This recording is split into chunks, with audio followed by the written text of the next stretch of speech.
Livro de Jonas, capítulo 4, a partir do versículo 1. Primeiro irmão veio o segundo. Com isso, desgostou-se Jonas extremamente e ficou irado. Versículo 2, a igreja.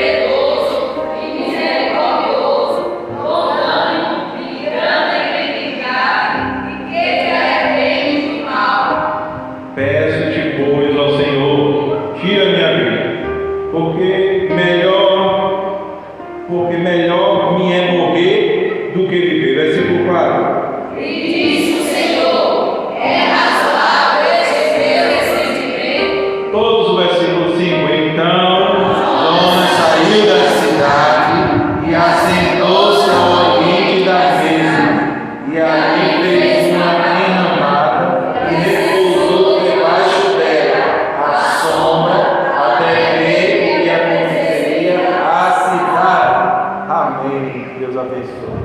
Deus aplique por essa palavra bendita e preciosa aos nossos corações.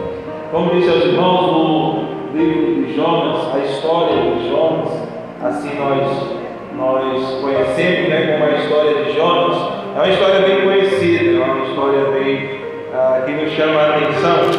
E eu fico, irmãos, admirado como alguns irmãos às vezes se impressionam com a resposta de Jonas quanto à sua chamada.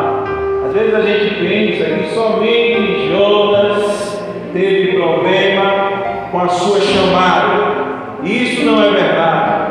É verdade que Jonas teve problema quando foi chamado por Deus aqui para essa missão. Em primeiro lugar, eu quero dizer para os irmãos que a missão que Deus chamou Jonas não era uma missão fácil. A missão que Deus chamou Jonas era uma missão extremamente difícil. Pela primeira vez na história do povo hebreu, agora Deus chama um servo dele para evangelizar outra nação. Talvez você pense que isso seria algo fácil, mas isso para um judeu era algo muito difícil, porque para os judeus é inconcebível que os gentios sejam salvos continuando sendo gentios. Os judeus só aceitam, na pior das hipóteses, aquele que se converte ao judaísmo.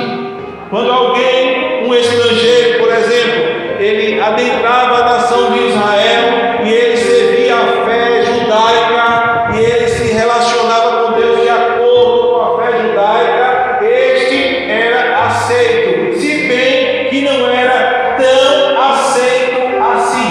Para que os irmãos entendam, essa tradição é algo tão forte que até hoje, eu estou falando hoje, irmãos, 2000 anos depois de Jesus haver morrido e ressuscitado e o evangelho ser pregado praticamente em todo o mundo, até hoje, aqueles que não são judeus de origem de pai e de mãe israelita podem até ser aceitos, mas não são aceitos da mesma forma que um judeu de mãe e de pai israelita. Eles aceitam, mas eles veem como que um irmão quase primo. Ou seja, o judeu raiz é aquele de mãe e de pai israelita, lá nascido em Israel, veio sendo gentil de qualquer outra nação, mesmo estando entre a fé dos judeus, eles aceitam, mas não é a mesma coisa. Eu digo isso por experiência. Tive a oportunidade de trabalhar com um colega que é admirador do judaísmo e tem todos a ser judeu e teve muita dificuldade porque foi muito discriminado. Eu estou falando de hoje.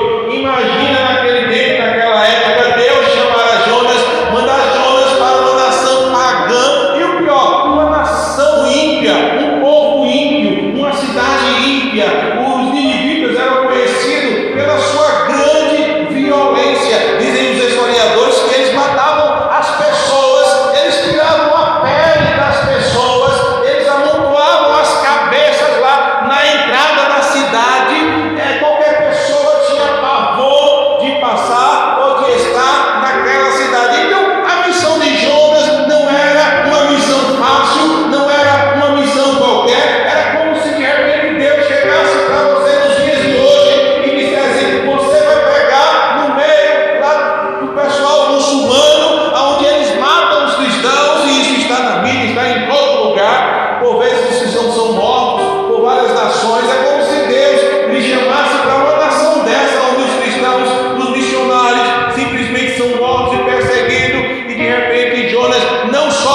a partir do versículo 10, o segundo livro da Bíblia.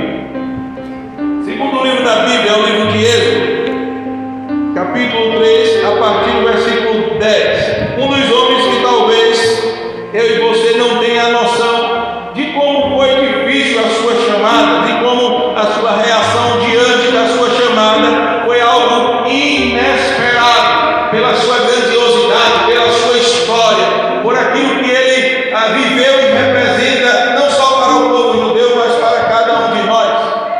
E o servo de Deus diz assim, Êxodo capítulo 3, versículo 10, diz assim: vem agora, Deus agora chama Moisés e fala com ele. E olha a palavra de Deus a Moisés no versículo 10: vem agora e eu te enviarei a Faraó para que tires o meu povo, os filhos de Israel, do Egito.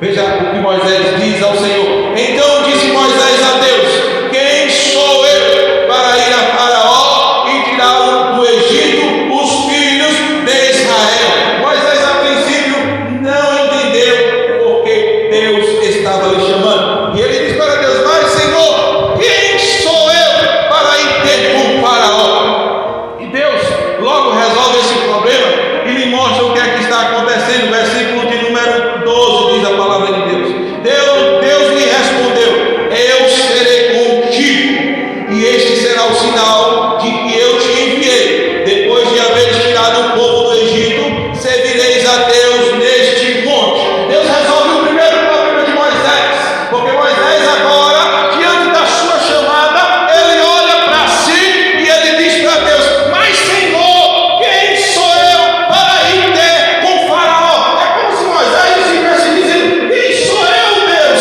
para estar à frente desta obra? Quem sou eu, Senhor, para estar fazendo cumprindo esta missão? Quem sou eu, Senhor? O problema não está em você, o problema está naquele que te chamou. E logo Deus diz para Moisés: Moisés, não é o fato de tu ser pequeno, não é o fato de tu seres um pastor de ovelha, não, Moisés, é o fato de eu estar te chamando. Eu serei contigo. Aleluia. Primeira coisa, irmãos, que eu aprendo aqui: a presença de Deus valoriza, dá valor à nossa vida, à nossa existência e aos propósitos que Ele mesmo escolheu para nós. Logo, o primeiro problema de Moisés foi resolvido. Não, Moisés, eu sei que tu és pequeno, mas eu mesmo irei contigo. A gente pensa que resolveu, e a gente pensa que Moisés agora vai e está tudo certo. Mas não foi isso que aconteceu, irmãos. Veja o que diz no versículo de número 14, 13. Disse Moisés a Deus. É um diálogo, irmão, aonde Deus fala, Moisés argumenta, Deus resolve, Moisés argumenta de novo. E olha o que Moisés agora argumenta dizendo. Disse Moisés a Deus: eis que quando eu vier aos filhos de Israel e lhe disser: o Deus de vossos pais me enviou a vós outros, e eles me perguntarem: qual é o seu nome? O que lhe direis?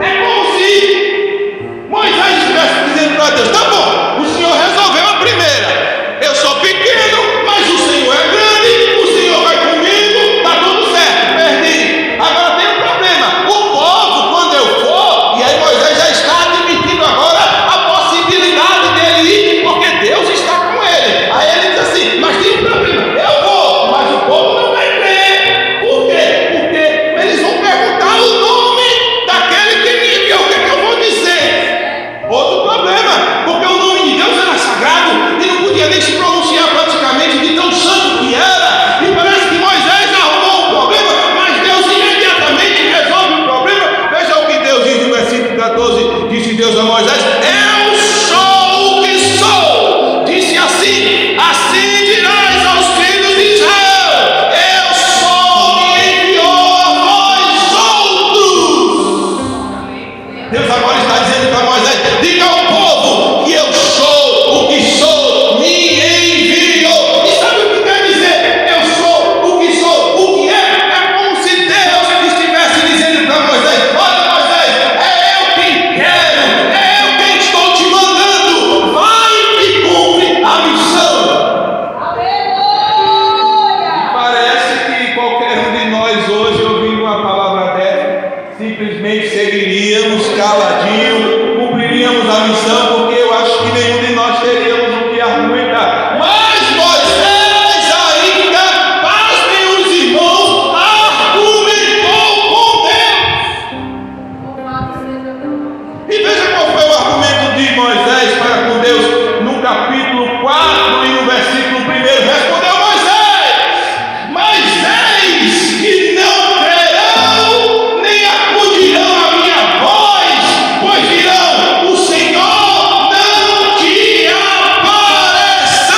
Ele dizia: sim, Senhor, vou para a missão, estou municiado, estou com Deus, tenho sinal, tenho tanta coisa da parte de Deus. Mas veja qual foi a resposta de Moisés no versículo 10. Então disse Moisés ao Senhor: Senhor, eu nunca fui eloquente, nem outrora, nem depois que falasse a teu servo, pois sou pesado de boca e pesado de língua. Sabe o que Moisés fez agora na quarta vez?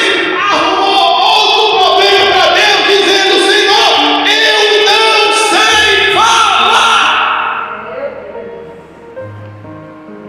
E a gente pensa que Jonas teve mais problemas na chamada do que Moisés. Mas veja como a chamada de Moisés foi difícil. Versículo 11: Respondeu-lhe o Senhor: quem fez a boca do homem? Ou quem fez o mudo? Ou quem fez o surdo? Ou o que vê? Ou o que é cego? Não sou eu, o Senhor. Vai, pois, agora, e eu serei com a tua boca e te ensinarei o que hás de falar. Você pensa que Moisés foi? Você pensa que foi suficiente tudo isso?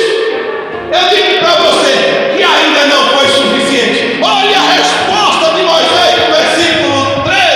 Ele, porém, respondeu: Senhor, envia aquele que hás de enviar, menos a mim. O que você diria sobre alguém que Deus faz tanto sinal, que Deus fala claramente, mas essa pessoa constantemente está buscando obstáculos à sua própria chamada, resistindo a Deus? Veja o que aconteceu quando Moisés dá essa resposta no versículo de número 14. Então se acendeu a ira do Senhor contra Moisés, até Deus, que é longânimo com os irmãos, perdeu a paciência com Moisés. Veja o que a Bíblia diz. Então se acendeu a ira do Senhor contra Moisés e disse: não é Arão o levita, teu irmão? Eu sei que ele fala fluentemente, e eis que ele sai ao teu encontro, e vendo-te se alegrará em seu coração. Do pois lhe falarás e lhe porás na boca as palavras. Eu serei com a tua boca e com a boca dele, e vos ensinareis o que deveis fazer. Versículo número 16 diz assim: ele falará por ti ao povo, ele te será por boca, e tu lhe serás por Deus. Toma, pois, este bordão na tua mão, com o qual hás de fazer os sinais. Sabe qual foi o fruto da ira de Deus sobre a vida, da resposta inadequada que Moisés deu a Deus? É que Deus agora sai da sua vontade soberana para a sua vontade permissiva. E diz a Bíblia que quando Deus vai para a sua vontade permissiva, a Bíblia diz que Deus diz assim: olha, Arão não estava nos meus planos neste momento. Eu até tenho algo com Arão, porque Arão lá na frente será escolhido como sacerdote para uma obra também muito grande, para uma obra maravilhosa, mas nunca esteve no coração de Deus que Arão fosse o representante de Moisés, que Arão fosse o porta-voz de Moisés. A Bíblia diz que isso foi fruto da ira de Deus. Deus tirou uma resposta inadequada de Moisés e mandou Arão para que fosse o porta-voz de Moisés. E talvez você diga: e o que é que isso tem a ver?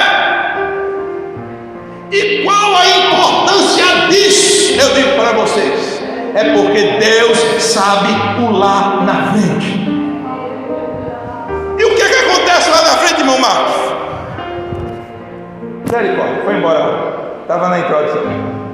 O que é que acontece lá na frente, irmãos? Para a gente concluir o nosso raciocínio. É que lá na frente Moisés tem que subir para o monte.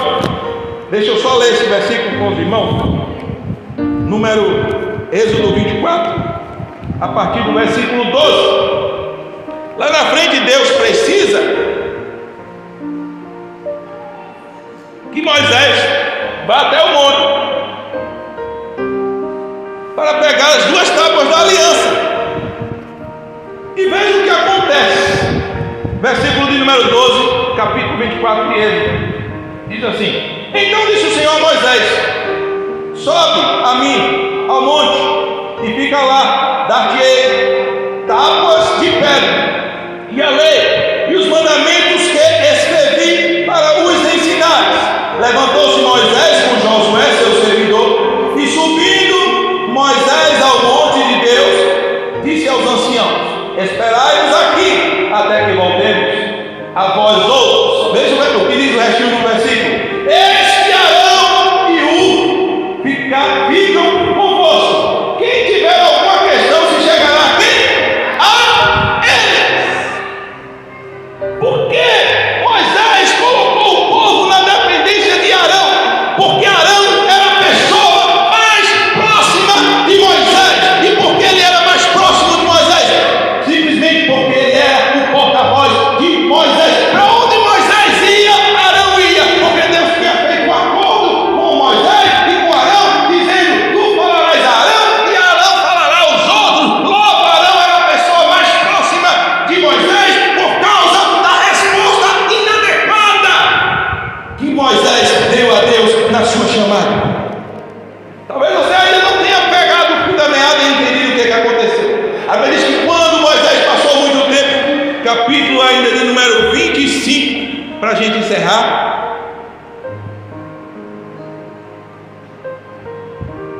Perdão, é o 32. 32. Depois de Deus dar toda a instrução, veja o que diz o versículo 32. Vamos ler o 18, o último versículo do 31. Diz assim: e tendo acabado de falar com ele, com Moisés, no Monte Sinai, deu a Moisés as duas tábuas do testemunho, tábuas de pedra escritas pelo dedo de Deus. Agora 32, diz assim: mas vendo o povo que Moisés tardava em descer ao monte, acercou-se de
essa já era dele. Então, irmãos, não há nós nos assustarmos, porque a Bíblia diz que Jonas deu essa resposta. Não há por que nós vermos Jonas como alguém que não tinha capacidade para a sua chamada. Não, de forma nenhuma. Se nós entendermos que Jonas era incapaz da sua chamada, nós iremos entender que Moisés também era, nós entendemos que Jacó também era, e não é nada disso. O que a Bíblia está dizendo para nós é que Deus não olha a qualidade ou a falta de qualidade na nossa vida. Deus é soberano para trabalhar na nossa vida e para fazer de nós um instrumento em suas mãos. Não importa se nós, por algum motivo, tivermos problemas na nossa chamada, na nossa caminhada, mas o Deus soberano, ao te escolher, Ele sabia do primeiro dia, mas Ele sabia do último dia da tua vida também. Ele te escolheu consciente quem você é. Ele escolheu consciente das tuas fraquezas. Ele escolheu consciente das tuas limitações. Ele conhece a tua estrutura, mas mesmo assim Ele te escolhe. Alguém até diz: eu não gosto dele, eu não gosto dela, eu não gosto dela, mas isso não importa. Deus gosta de você. Deus te escolheu. E agora nós vemos um homem que vai ao lado contrário. Mas o chamado, irmãos, que é verdadeiramente chamado por Deus, a sua chamada aparece mesmo quando a sua resposta é inadequada. Porque Jonas foi para uma cidade contrária, e diz a Bíblia que ele pegou um navio que ia para Tarsis, mas no navio Deus mandou uma tempestade. Eu costumo dizer, irmãos, que a história de Jonas não é a história de um profeta que fugiu porque desobedeceu a Deus. A história não é essa, irmãos. Estamos longe da história. A história do livro de Jonas é a história de um Deus soberano que escolhe o profeta para uma missão, e que o profeta desvia da missão e pega um barco para outro caminho, mas Deus manda uma tempestade. E Jonas ainda, em sua loucura, pede com que as pessoas joguem ele no mar. E a Bíblia diz que Deus manda um grande peixe que engole Jonas. E no ventre do peixe, Jonas se arrepende e ora a Deus e pede uma segunda oportunidade. E Deus dá uma segunda oportunidade a Jonas. E Jonas vai a Nínive e pega a mensagem, talvez a menor mensagem que ele pegou em toda a vida. Apenas 5 palavras no original. Dentro de 40 dias, Deus destruirá a cidade de Nínive. Mas a chamada daquele que foi chamado por Deus começa a aparecer mesmo diante de uma resposta inadequada. Porque quando Jonas estava naquele barco, veio uma grande tempestade, e a Bíblia diz que aqueles homens oravam aos seus deuses e lançaram sorte, e a sorte caiu sobre Jonas. E diz a Bíblia que Jonas agora teve que falar que ele estava fugindo do Deus Criador dos céus e da terra. E quando Jonas falou isso, diz a Bíblia que todos ali temeram a Deus e oraram a Deus e clamaram a Deus. Veja que um vocacionado por Deus, mesmo em sua loucura, a sua vocação estava sendo cumprida. Jonas estava levando pessoas a se voltarem a Deus dentro daquele barco. E quando Jonas chega naquela cidade, ele pega o sermão mais fajuto que alguém poderia pegar. Ele não fala da graça de Deus, ele não fala do amor de Deus, ele não fala da misericórdia de Deus, ele não fala do perdão de Deus, mas mesmo assim toda a cidade se converte. Sabe o que eu aprendo aqui, irmão, para nós encerrarmos? Eu aprendo aqui que a glória não está em você simplesmente ter uma qualidade especial. Não está nisso. O êxito da missão não está em você saber fazer, ou em você deixar de fazer, ou em você fazer com muito esforço, ou você fazer de forma desleixada, porque naquele dia, aquele sermão nunca poderia ter dado certo aos olhos humanos, mas a chamada de Deus era tão forte na vida de Jonas, que a Bíblia diz que 120.000 pessoas se converteram e se voltaram para Deus. Era a chamada de Jonas aparecendo de maneira gloriosa. Aquilo que você faz, aquilo que Deus te chamou para fazer, sabe por que vai dar certo? Porque foi Deus quem te enviou, porque foi Deus quem te mandou, porque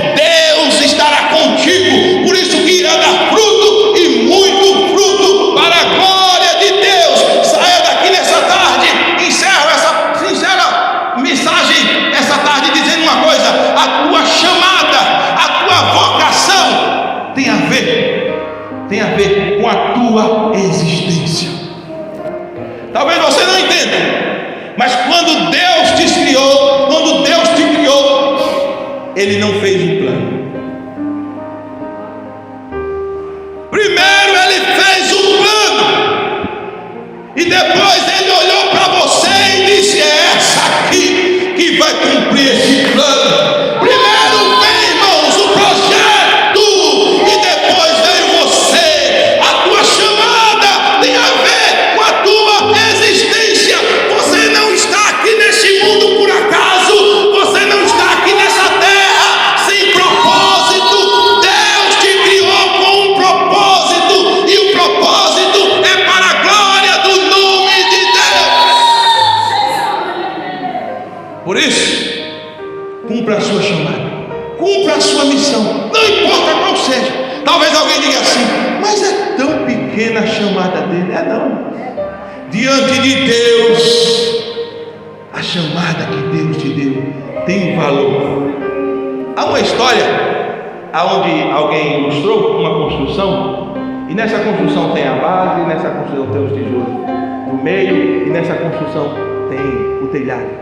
E talvez alguém olhe para o telhado e ache o telhado mais bonito e diga: oh, que telhado grandioso, oh, que teto grande. Mas, irmão, se tirar o tijolo de baixo, aquele de cima, talvez você não entenda, mas a chamada de Deus na tua vida é uma chamada de sustentação. Ninguém vê, o homem não vê, ninguém observa, mas está sustentando vidas e vidas para a glória de Deus.